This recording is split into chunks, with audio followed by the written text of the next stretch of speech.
No, en primer lugar, dos o tres temitas que tienen que ver. Generalmente nosotros empezamos el taller de historia haciendo un relato del lugar, ¿no?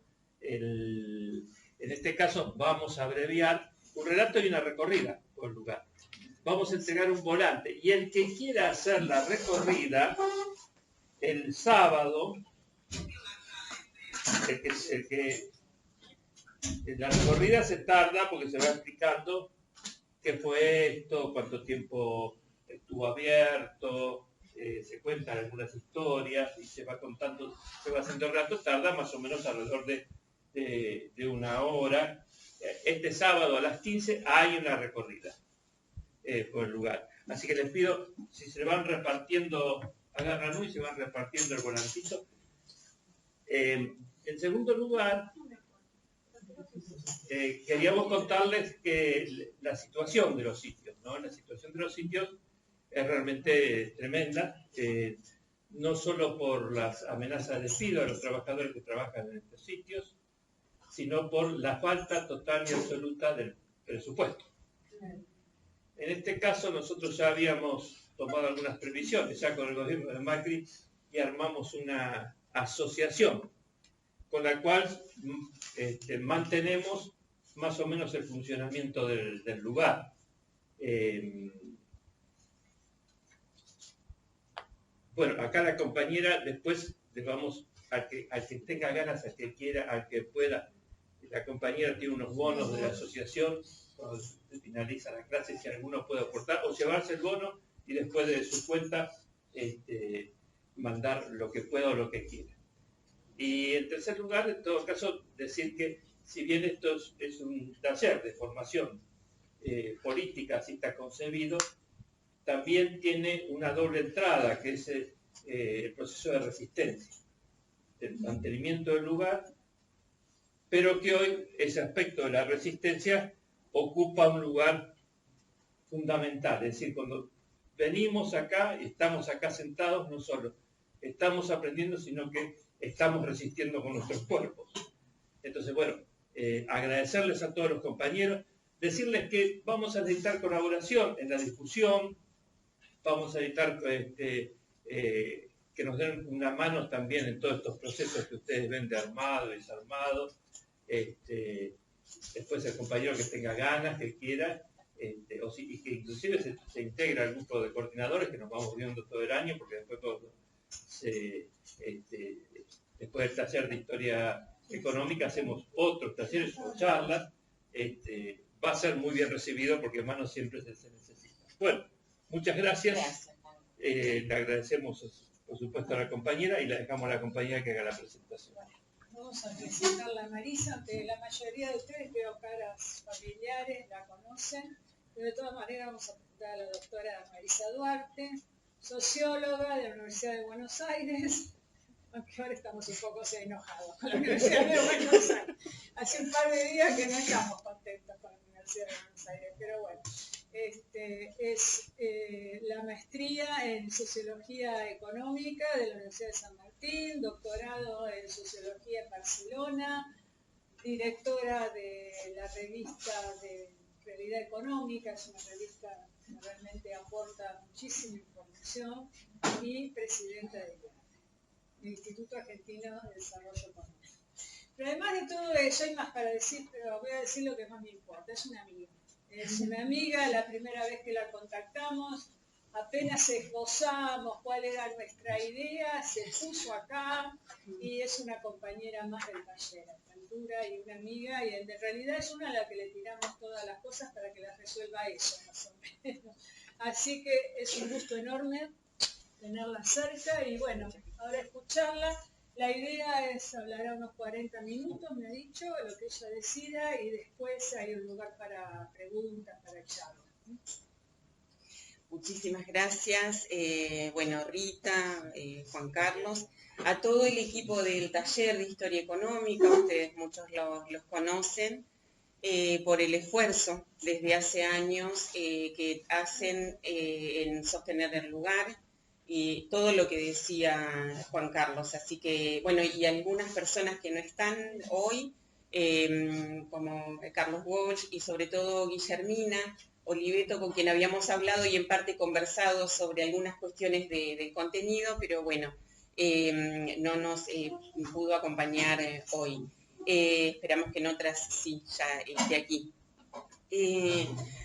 Bueno, el taller de Historia Económica tiene ya unos cuantos años de realizarse, se le va como 20, dice Rita. Se va buscando digamos, una cierta actualización, siendo un taller de Historia Económica, pero creo que siempre tratamos de, en todo caso, en algún momento reforzar algún ciclo, pero mi preocupación era no traer otra vez los contenidos de la vez anterior. Hay un recorte en el tiempo. El anterior que hicimos tomaba desde el peronismo en adelante. Esta vez vamos a comenzarlo en la dictadura, pero por el interés que tenemos en retomar esas etapas de nuestra historia para hablar del presente. Porque el presente no es más que aquello que se fue engendrando, ¿no? Que se gestó en las etapas previas. En un momento que me parece a mí muy importante, yo dejaba ahí un papelito para que ustedes nos cuenten por qué es importante estudiar la historia.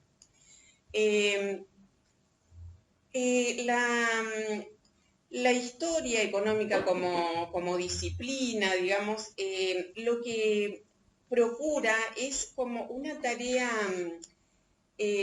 no lineal, digamos, porque ¿por qué se hace la historia de algo? ¿Ustedes qué dirían si yo les pregunto por qué contás tu historia? ¿O por qué se cuenta la historia de un país, de una nación, no sé, la gran historia de la humanidad? ¿Por qué dirían?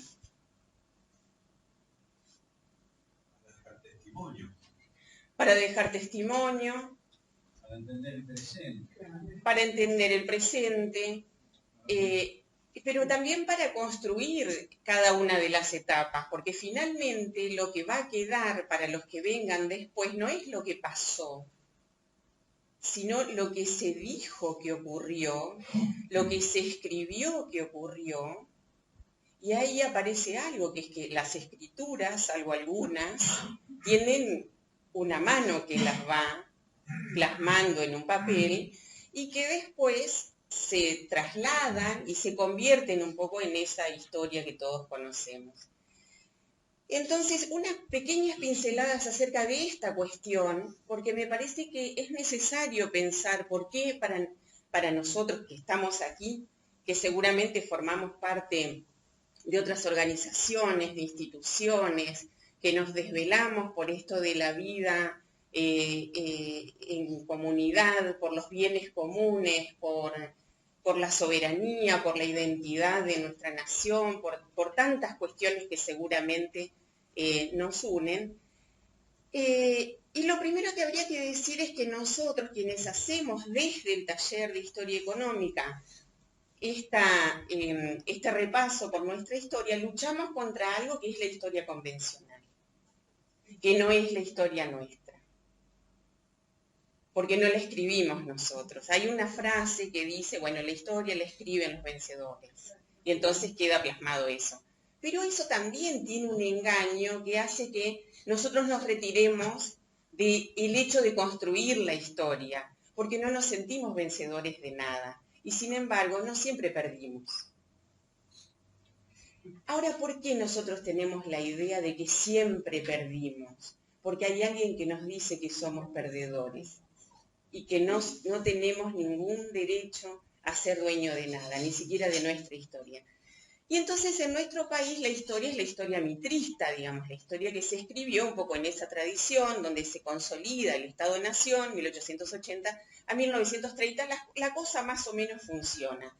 ¿Por qué? Porque había un relato, una idea de país, que es el que arma la oligarquía argentina, que se consensúa, digamos. Y durante esos 50 años hubo una idea de el país que se quería hacer, con, por supuesto, muchísima población inmigrante, en desmedro de las poblaciones originarias, una reivindicación, digamos, de el antiespíritu de la Revolución de Mayo.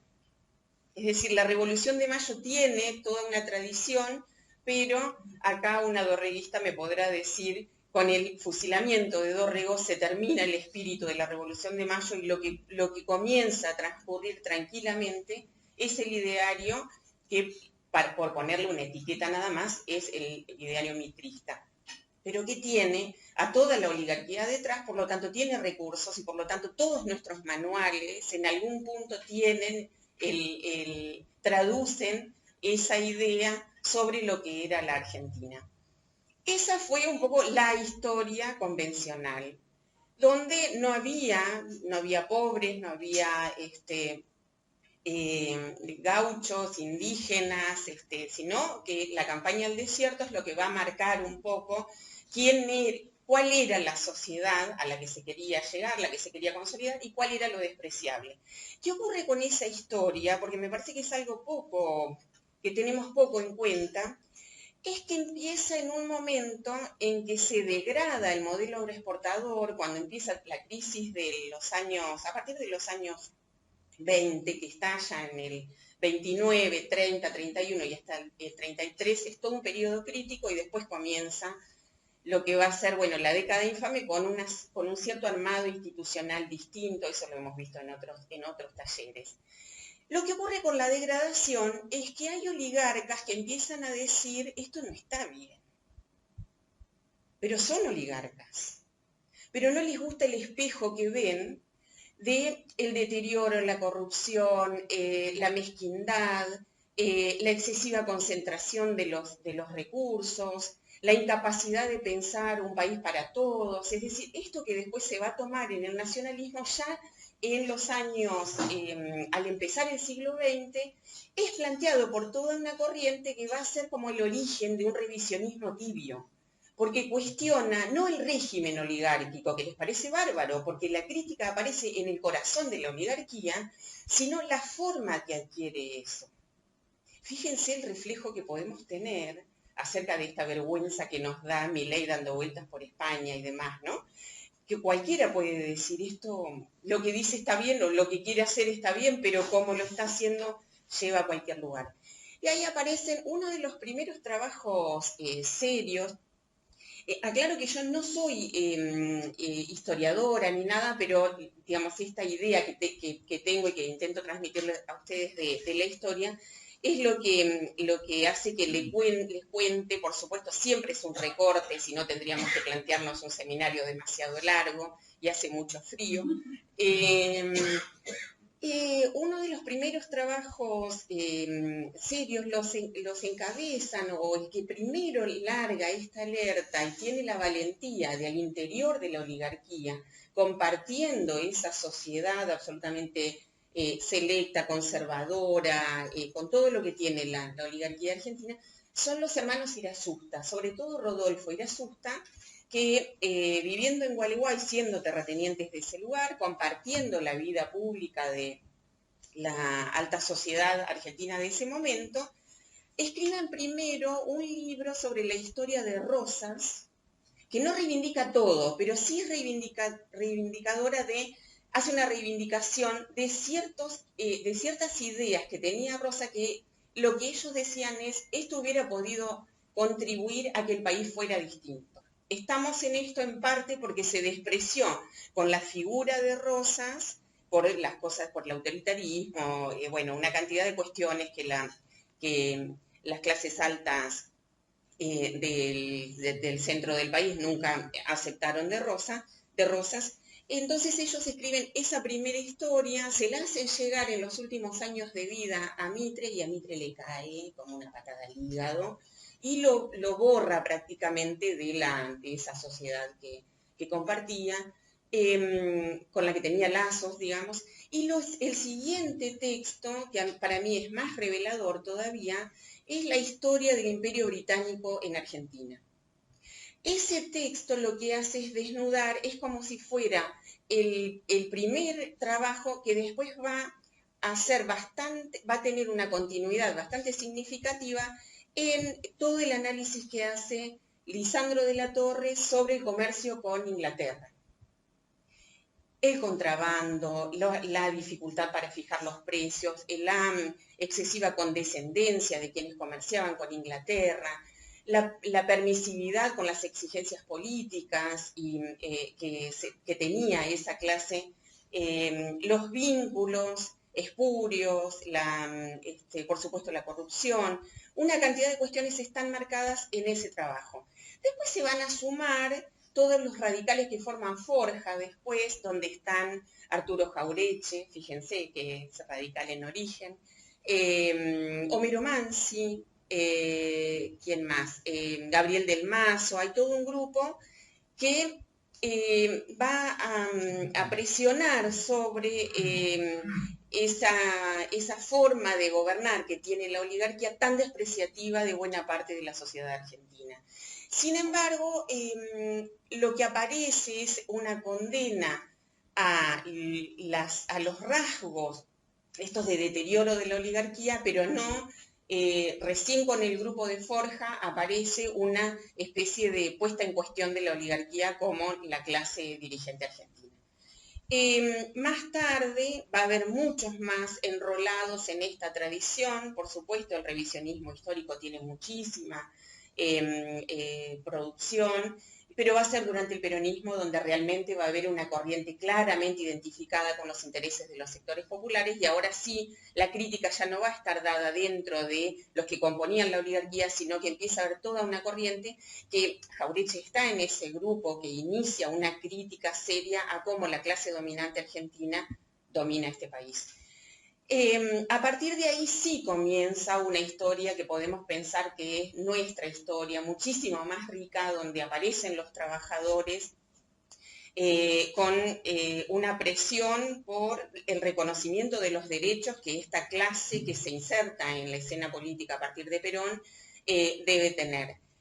Por supuesto, Scalabrini Ortiz, bueno, podríamos mencionar muchísimos autores de esa época, Melciades Peña, bueno, Todos los sábados, más tarde y demás.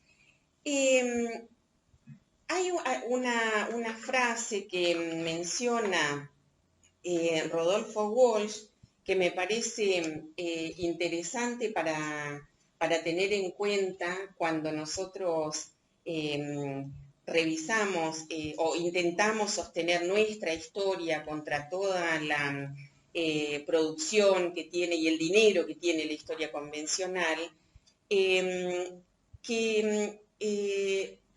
Walsh decía, nuestras clases dominantes, bastante más tarde de esto que les digo, cuando ya el revisionismo estaba instalado, decía, nuestras clases dominantes han procurado siempre que los trabajadores no tengan historia, no tengan doctrina, no tengan héroes ni mártires.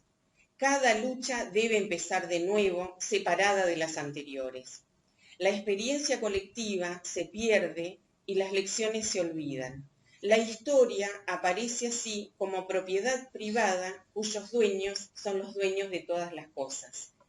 ¿Se entiende qué interesante que es poder pensar en este sentido por el potencial de vitalidad que puede tener para sostener luchas que parecen todas aisladas y que generan esta sensación que tenemos sobre todo en etapas de avanzada de las clases dominantes de, bueno, esta sociedad no se mueve, esta sociedad no sé qué, cuando nosotros vivimos en el desvelo día a día para tratar de participar de todas las iniciativas que podemos y construimos todo el tiempo colectividad en contra del individualismo y de todo esto que es tan funcional a los sectores dominantes.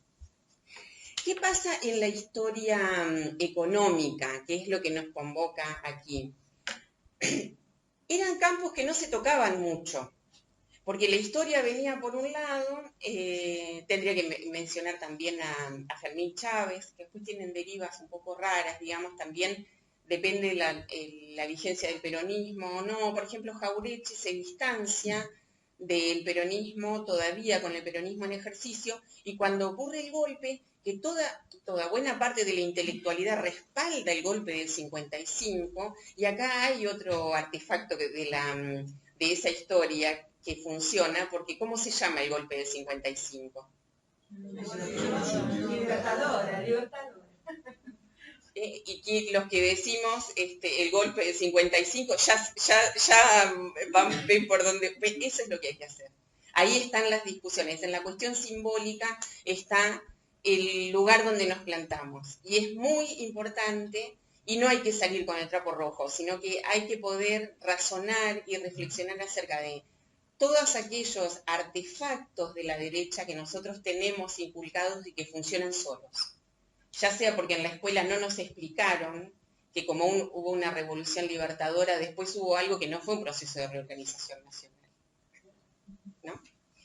Bueno, entonces en la historia económica no eran campos que se tocaran demasiado, porque la historia hacía su trabajo un poco. Piensen que la historia es una disciplina que, a diferencia de esa historia que hacían, por ejemplo, los nacionalistas, que no era que hacían historia, hacían política, que después se convertía en el insumo para aquellos que querían construir la historia, la disciplina, pero estaban primero aquellos que estaban viendo la situación y que le ponían pluma y actividad política a esas ideas.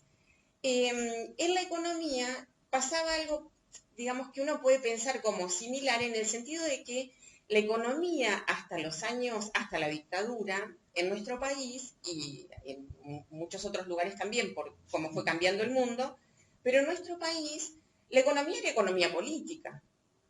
Y entonces era inseparable de lo que estaba pasando. Cuando se discutía el modelo agroexportador, se discutía con esa oligarquía metida ahí adentro. Cuando se discute el industrialismo, en parte se discute también el peronismo, a quienes encabezaban. Cuando viene el desarrollismo, entra Frondizi en la batidora y así de seguido. Pero la ciencia económica tenía una integralidad que no necesitaba tanto que se estuviera haciendo la historia, tanto de las políticas como de las ideas. Marchaba solo eso. Ahora bien, con la dictadura del 76 ocurre una cuestión con las distintas disciplinas. Piensen que la dictadura lo que hace es barrer con todo el movimiento estudiantil de izquierda y integrado a las organizaciones, tanto políticas como armadas representativas del peronismo hacia la izquierda en una gran gama, pero también elimina a los docentes, los profesores que estaban enrolados y identificados con el peronismo o la izquierda también. Hay distintos episodios, supongo que a ustedes les vendrá a la cabeza ahora las distintas noches que ocurrieron, como en las fábricas, en las universidades, y son prácticamente asesinados o exiliados todos los rectores que venían de Montoneros, que tenían las conducciones de la Universidad de La Plata, de la Universidad de Buenos Aires, ¿dónde más? La de Bahía Blanca, la carrera es prácticamente desmantelada y rearmada por las distintas fuerzas, se repartían las universidades. Y lo que queda al salir de la dictadura no es una reconstrucción del sistema universitario y de sus formas de gobierno tal cual las vimos, sino que al igual que el sistema democrático, queda una cosa bastante más debilitada, en tanto el sistema democrático se queda prácticamente en las formas y le cuesta mucho recuperar la participación política y social en esas representaciones. Es una democracia más de tipo neoliberal. En las ciencias empiezan a ocurrir varios procesos. Una es la departamentalización, es decir, cada uno se dedica a aquella especialidad que le ha sido asignada. Esto se dirige un poco entre reformas institucionales, la direccionalidad de los recursos, es decir, qué cosas se financian y qué no, los planes de estudio, mucho de lo que fue revisado y impuesto en la dictadura costó mucho después que se volvieran a discutir, y la repatriación de docentes fue de los que habían sobrevivido, ya sea que estuvieran fuera del país o que hubieran quedado fuera de las instituciones. Fue un proceso gradual. Entonces, la economía que se instala a partir de la crisis del 73 hace lo suyo también, instaurando el neoliberalismo, primero en Chile, después aquí, después se va al centro, y también la ciencia económica, que es resultado de eso, es una ciencia absolutamente neoclásica, que un poco aísla a las sociedades de la cuestión económica, es decir, empieza a pensar los problemas como si fueran problemas casi matemáticos. Hay un andamiaje mucho más fuerte de la econometría, ciertos recursos y un herramental, digamos, que de prueba de veracidad de las cosas, despegado de las sociedades donde estaban ocurriendo. Y por eso las carreras dejan de llamarse carreras de economía política y pasan a llamarse directamente economía y empresas, los departamentos también y demás. La Universidad de Buenos Aires tuvo momentos mejores, digamos, pero en los últimos años prácticamente me atrevo a decir que si en la Universidad de Buenos Aires hay 3 docentes de esta tradición teórica, estoy exagerando, porque cuesta cada tanto evitar que los desplacen con malas artes. Entonces, hay ahí una apuesta de la ciencia a dejar de mirar las sociedades y apostar a mirar al individuo, lo que quiere el individuo, que necesita, ¿verdad? Pero una mirada absolutamente individual. En la ciencia se llama el individualismo metodológico, dice que la suma de cosas te da una sociedad, como si fuéramos todos iguales y como si no hubiera diferencias en la distribución del poder en nuestras sociedades, y eso tiene que ver en que no se piensa la desigualdad como un problema social, sino que es un problema de que no me capacité, de que no sé suficiente inglés o que no me adapto, ¿no? Entonces siempre la culpa es del individuo. No hiciste el mérito suficiente. Claro, no hice el mérito suficiente, sí. Y entonces ahí es necesario construir lo que sería una historia económica de los procesos que que vamos atravesando. Y en ese sentido, lo que pensamos para el taller es comenzar con la dictadura para poder identificar, por un lado, el proceso inmediatamente anterior, que es el de Rodrigazo, que genera las condiciones para que la dictadura tenga tanto respaldo social. Y acá propongo una idea de secuencia, digamos, de proceso de largo plazo, donde hay muchas de las dinámicas que nosotros sufrimos hoy que tienen el origen en esa etapa.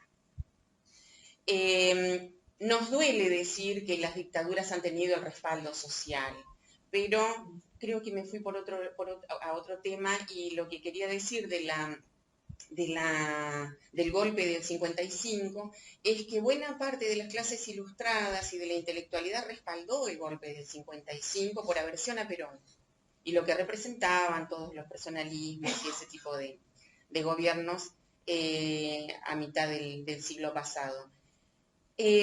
Ahora, casi todos ellos vuelven a inmediatamente comenzada la etapa de la revolución esta, que no fue tal, cuando aparece en realidad los intereses de las clases dominantes descarnados otra vez y las clases populares sin ningún resguardo frente a ella, toda esa intelectualidad se va a rearmar y la resistencia peronista y las organizaciones de izquierda y demás lo que van a hacer es recuperar buena parte de esa intelectualidad. Uno podría decir, bueno, el daño está hecho. Sí, bueno, ahora estamos otra vez en esa. Digamos, estamos en una etapa donde se vuelve a dar un poco esta dislocación, donde no creíamos que podíamos llegar a estar en esta situación y estamos, donde, bueno, sí llega, pero no va a ser tanto y es tanto y más. Entonces, bueno, la idea es comenzar con la dictadura. Insisto en esto, es un proceso que nos queda casi 50 años atrás, sin embargo, la persistencia de una cantidad de mecanismos dañinos para la sociedad argentina tiene que ver con esa etapa. Hay ¿cuántos decíamos? 470 leyes vigentes que fueron leyes impuestas sin discusión durante la dictadura del 76 y no han conseguido removerse. 470. Sí, sí, sí. Aparte de todas las regulaciones que habilita cada ley. Pero, por ejemplo, la ley de entidades financieras es la de Martínez de Hoz y sigue vigente. La ley de inversiones extranjeras ha tenido algunas correcciones, pero no se modificó estructuralmente. Sí, te puedo hacer una pregunta ahora. Relativamente a eso que dijiste, en relación a eso. Vos dijiste, hay 400 y pico de leyes que no pudieron removerse. Solo lo que me preguntaría si hubo intentos de removerlas. Bueno. Sí, hubo en distintos, por supuesto, es como el DNU, también trata de modificar 400 leyes. En el caso de las leyes de la dictadura, según en momentos conflictivos sobre alguna cuestión o problemas que se identifican claramente como que determinada herramienta legal está dando lugar a ese proceso dañino, se plantearon en distintos momentos. Recuerdo muy claramente la ley de entidades financieras. Hubo proyectos que llegaron al Congreso y no se trataron. Pero no contaron con mayoría, no contaron. Bueno, pero los proyectos están, digo, pero no. La pregunta era si había un consenso en el Congreso para modificar esas leyes que venían de la dictadura o no, nunca se alcanzó la mayoría. Nunca se consiguieron cambiar. O sea, quedaban a nivel de las comisiones. Claro, pero incluso hay proyectos que parecían tener mucho consenso y cuando llegan al Congreso algo funciona y que vamos a tratar de ir viéndolo a medida que veamos las etapas, pero es que el poder es algo muchísimo más, yo diría, más perverso y más cruel de lo que creemos. Acá también la teoría sobre el Estado no entiende el Estado. Habla de cosas que no existen en la realidad. Que como teoría no está mal, pero yo tendría que poder ir de esas ideas y bajándolas, llegar hasta el observable y ver que si tengo una ley que dice que no se puede lavar dinero, después tengo que tener todos los mecanismos para evitar el lavado de dinero. Pero el lavado de dinero existe. Y el comercio ilícito existe, y el contrabando existe, y demás. Y bueno, ¿y eso en qué teoría aparece? Yo creo que hay que enfrentar ese tipo de problemas encontrando dónde está el mecanismo institucional que lo hace posible y que le genera el consenso social, que en general tiene que ver con los intereses que van atados a cada una, incluso de las ilegalidades. Entonces, por eso digo... Pero hay una ley que se dio vuelta. Sí, la ley de servicio de comunicación audiovisual, la ley de medios, totalmente vuelta. ¿Sí? La ley de medios. Consolidar, pero bueno, claro. Es otra cosa. Sí. Esa, por ejemplo, sí fue aprobada. Con un esfuerzo acá del compañero monstruoso. Cientos de personas. Pero son muy pocas. En el caso de la ley de entidades financieras choca con los intereses de todos los bancos y las financieras. Después hay, bueno, no me quiero detener mucho en esto, pero si quieren después podemos compartir algún pequeño trabajo que mencione los temas en los que sigue pasando esto. Entonces, digo, desde la dictadura para acá, va a haber la semana que viene un encuentro con Raúl de la Torre. Él escribió con Restivo el libro sobre el Rodrigazo, y me parecía que era interesante que viniera alguien como él, que es un periodista especializado en economía, que trabajó esa etapa y entonces nos hablará de la dictadura. Después vamos a pasar al periodo democrático y vendrá Ana Castellani. Es una compañera también socióloga que trabajó con Pucciarelli, que es un profe que se dedicó bastante a la transición democrática, junto con otros, digamos, pero bueno, es la amiga que teníamos a mano. Después, para la etapa del menemismo, lo invitamos a Alfredo Calcaño, que también comprometió su presencia. Para el kirchnerismo, Perdonen, pero mi teléfono está grabando para los compañeros que están remotos y entonces el machete que tenía no puedo accederlo, no puedo acceder. Bueno, no recuerdo ahora quién quedó confirmado. Mónica Peralta Ramos va a venir.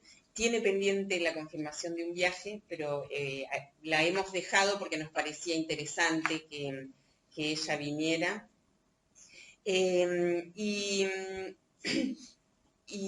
Néstor Picone, que está aquí, va a cerrar con hablándonos de la etapa actual. Ustedes todos vieron el flyer, digamos, pero para contarles un poquito. ¿Cuáles serían las cuestiones más importantes que vamos a mirar en cada una de estas etapas?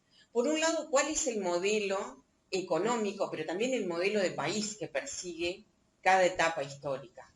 Pero no tanto por el programa de política económica que tenga, sino por la conformación del bloque de poder. Cada etapa tiene un bloque de poder que determina de qué manera se hace la política pública, de qué manera se modifica el Estado, de qué manera se alteran nuestras vidas. Bueno, eso sería el interés que vamos a tener para poder mirar no solamente las medidas concretas, sino mucho más allá de lo que está diciendo un programa político o económico. Ahí entra, por supuesto, muy fuerte el sustento ideológico y teórico que tienen las principales cabezas que están pensando y actuando en ese marco. No se puede esto tampoco trabajar completamente aislado de la situación internacional. No solamente la relación del país, las relaciones comerciales y políticas, sino cuál es la situación de bonanza o de restricciones que está ocurriendo en cada momento en la economía a nivel global, sobre todo en una etapa de gran interrelación de las economías y con disputas entre los bloques, que en cada momento van a tener características distintas, pero vaya si ahora está complicada la cosa. Estudiar la economía en términos de economía política no es otra cosa que tratar de entender cómo se distribuye el poder dentro de nuestra sociedad. Y ahí uno puede ver que cuanto más conservador, de derecha y restrictivo es el gobierno, menos se distribuye, y cuanto más nacional, popular y con una preocupación clara de no solo integración, sino de justicia social, más distribuido ese poder.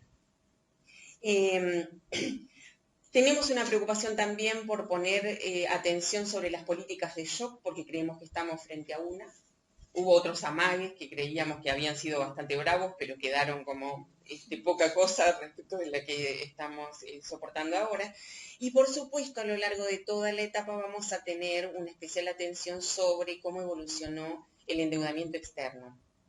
¿Por qué? Porque yo creo que es el principal mecanismo por el cual no es que se financia a un país, sino que se lo condiciona, se lo arrodilla. Ese es el objetivo del endeudamiento externo y sobre todo en las características que tuvo en la economía argentina.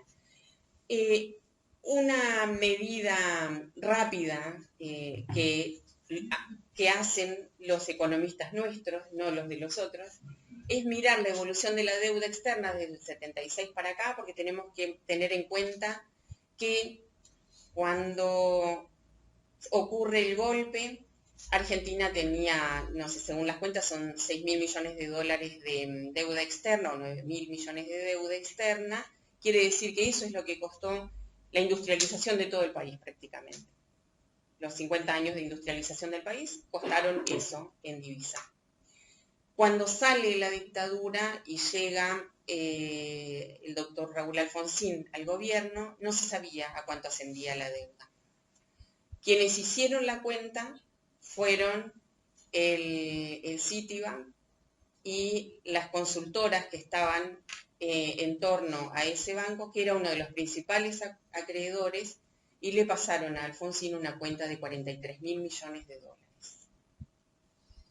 En un contexto internacional terrible, de precios internacionales bajísimos, con lo cual la posibilidad de recuperación de la economía era muy baja, esa deuda significó un pie encima de ese gobierno que comenzó imaginando que podía recuperar la política, la mejor versión, digamos, del radicalismo predictadura, y se encontró con que no solo no podía llegar a reconstruir eso, sino que ni siquiera las expectativas de mínima que tenía, porque yo creo que realmente creía en un sistema democrático bastante mejor de lo que pudo llevar a cabo, y termina rendido meses antes, entregándole la banda presidencial a Menem.